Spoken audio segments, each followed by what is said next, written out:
Hello and welcome to a new video. Today I'm going to be talking about Scorn. The history of Scorn's world remains largely a mystery. Unlike games such as Dark Souls with multitudes of items acting as puzzle pieces to the larger picture, or Journey where there's cutscenes outright showing the rise and fall of the civilization, Scorn remains mysterious about the history of the land that you explore. One of the biggest mysteries is the relation between the more conventional type of Scorn person you play as in the prologue and the full game, versus an interesting metamorphosis of Scorn person known as the aristocrats in the game files, as well as the overarching themes and motifs of sex that are found in the Paulus area at the very end of the game, an area with multitudes of statues of the aristocrats.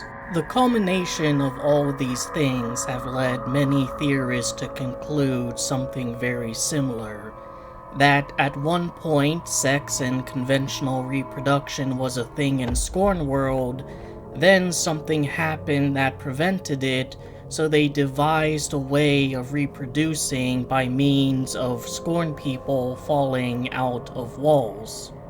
In some ways, it's supported by this mural here, the one and only piece of architecture that gives any idea about the history of Scorn's world, showing conventional sexual reproduction as well as some Scorned fetuses. Just by the looks of it, you can almost imagine the story. Once upon a time, Scorned people were capable of reproducing and having children, and then some vile force prevented that, and they need to reproduce differently.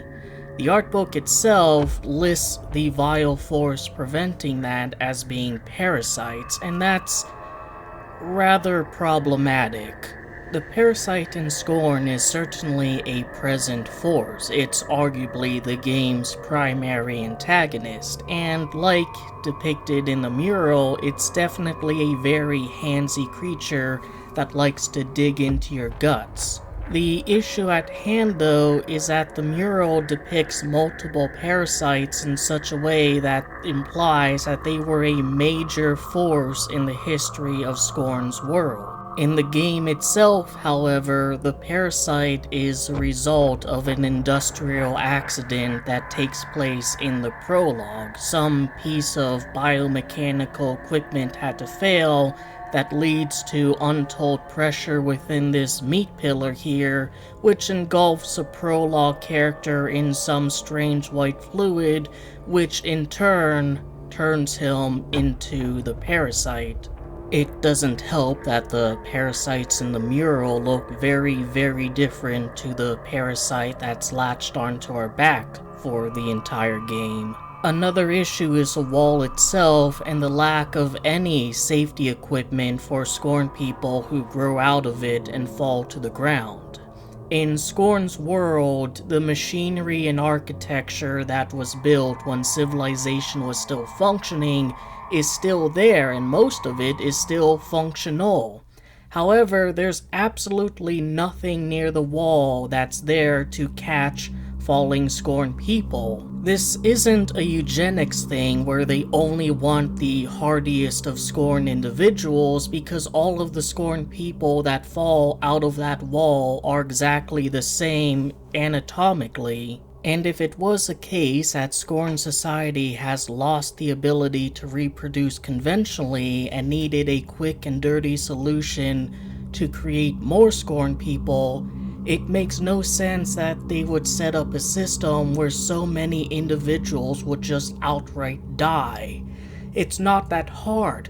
Put a net underneath the wall, or some soft squishy flesh for them to fall on. At least they don't die the moment some asshole who was born a couple minutes ago opens up their pod, but the whole thing could have been set up significantly better. Or I guess they could actually die the moment they're born, cause someone could be unlucky enough to be born at the very top of the wall and just plunge to his death. A wall that in of itself doesn't look like it replenishes itself after something comes out of it. That slot is taken, nothing else could grow there.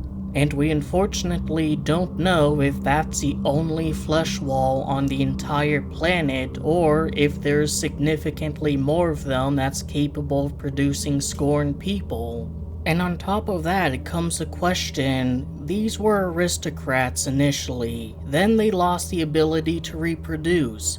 So they have people grow out of walls and then undergo some metamorphosis to become aristocrats again. This civilization, with such a mastery at utilizing and molding flesh for practical purposes, could not figure out a better way of revitalizing reproduction without having people grow out of a fucking wall. It just seems a little bit too absurd to be the case, is all I'm saying. Which means that in this chicken and egg conflict of whether wall-born Scorned people or aristocrats came first, is now answered by the fact that wall-born Scorned people came first, and I think I have a few pieces of evidence to support this. Like I said before, the entire process of being born out of this wall seems random and cruel. Maybe you're born at the very bottom of the wall and you softly plop down on the ground, or maybe you're born several stories up, you fall and die on impact. This, quite frankly, is not all that different than our own births. Maybe you're born to some wealthy, affluent family, maybe you're born to a family of bums in the butthole of civilization. Maybe you're born with standout phenotypes that produce a halo effect.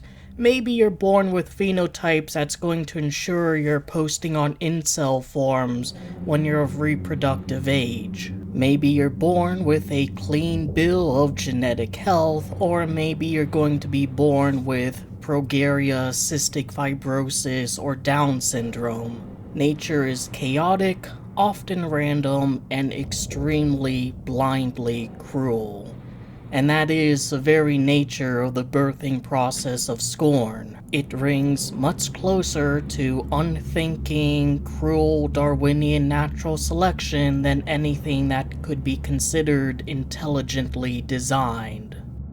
Now, I don't think it's a coincidence that the facility that then allows Scorned people to upgrade themselves into aristocrats is within walking distance of the Genesis Wall. Admittingly, this also fits the notion that they are people trying to reproduce again, and being born out of a wall is their solution. But again, if they constructed that wall, why not construct the machinery around it in such a way that it won't immediately kill someone if they're born too high up?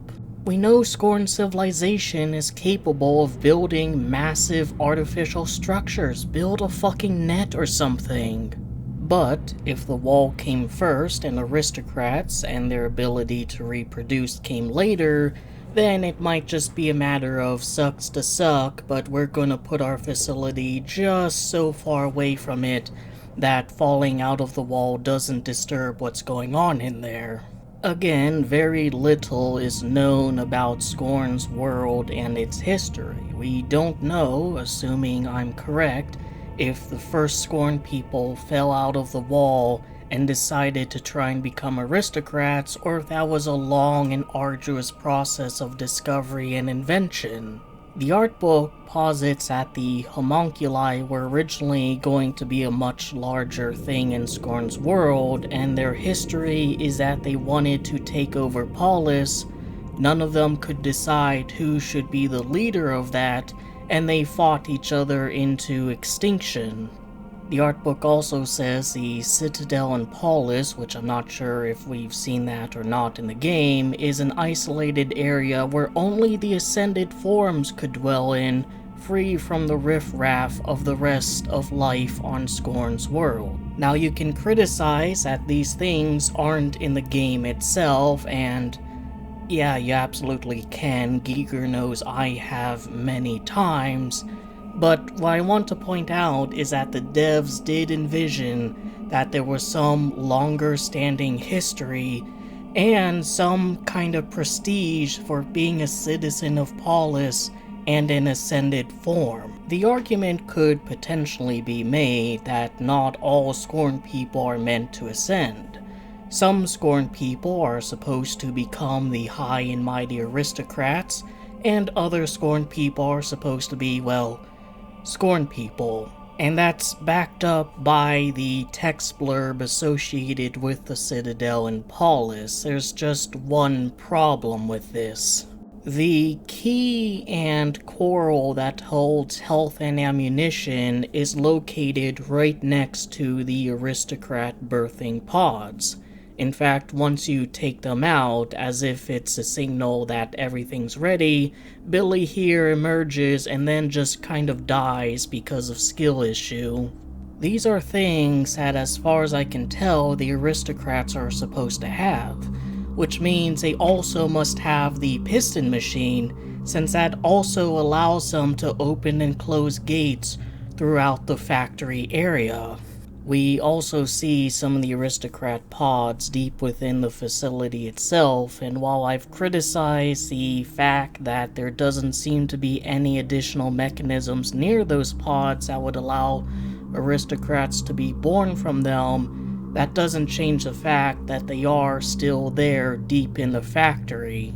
The factory area, at the end of the day, isn't a place for the aristocrats to avoid and the smelly, unfortunate Scorn people who couldn't upgrade themselves to dwell in, but a place that aristocrats were supposed to go through and potentially work in. So, with all of that established, what do I think is the overall history of Scorn's world? Well, once upon a time, for whatever reason, these massive walls of flesh formed and began birthing Scorn people. They all looked effectively the same as each other, and even though they have genitalia, they were a single-sex species.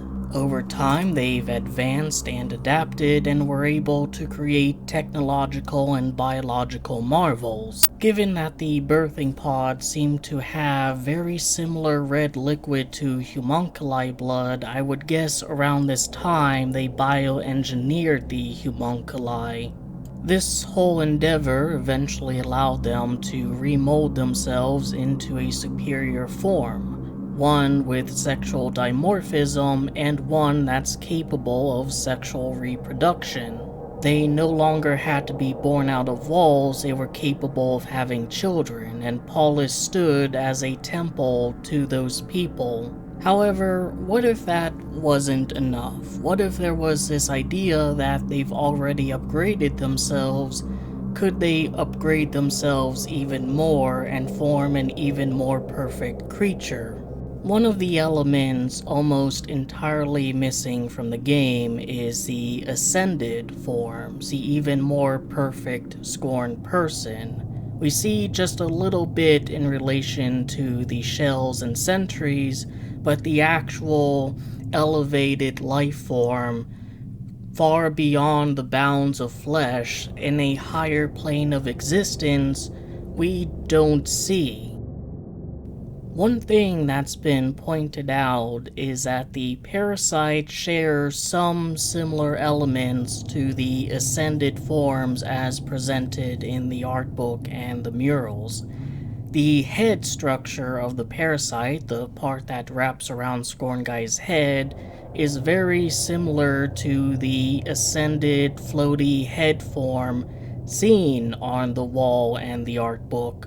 Now, our Parasite is formed by complete accident. He's a mistake, that much is clear. However, this central pillar seems to be there to fill up these capsule things full of the white fluid that created the Parasite. And in the monorail station prior to Polis, what we find are the walls and ceilings adorned with those very same capsules ready to be sent over to Polis. While the ascension process for the Parasite was clearly bungled, perhaps regular Scorned people can't undergo this process. There might be a way for the aristocrats to be able to and do so successfully.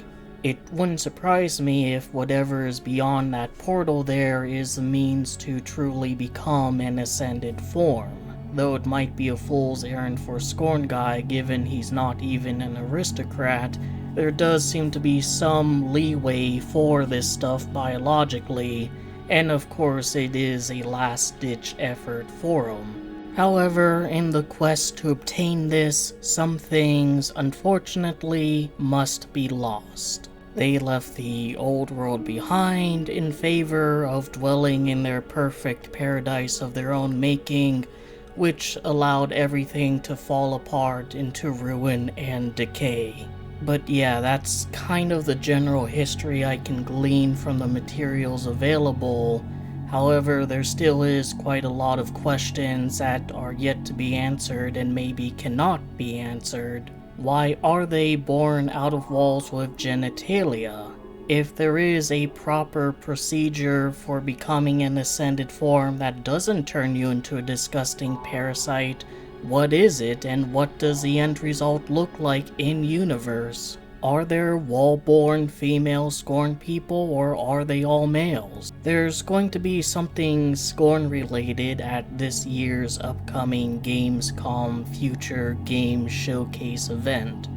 And while I've learned not to hold my breath about anything in relation to this game, if there is DLCs or an expansion, I do hope that's one of the things that those expansions address. Because as of right now, there's so many questions to ask that the art book, let alone the game itself, is unable to answer. Anyways, I hope you enjoyed the video, that gave you something to think about and otherwise entertained you.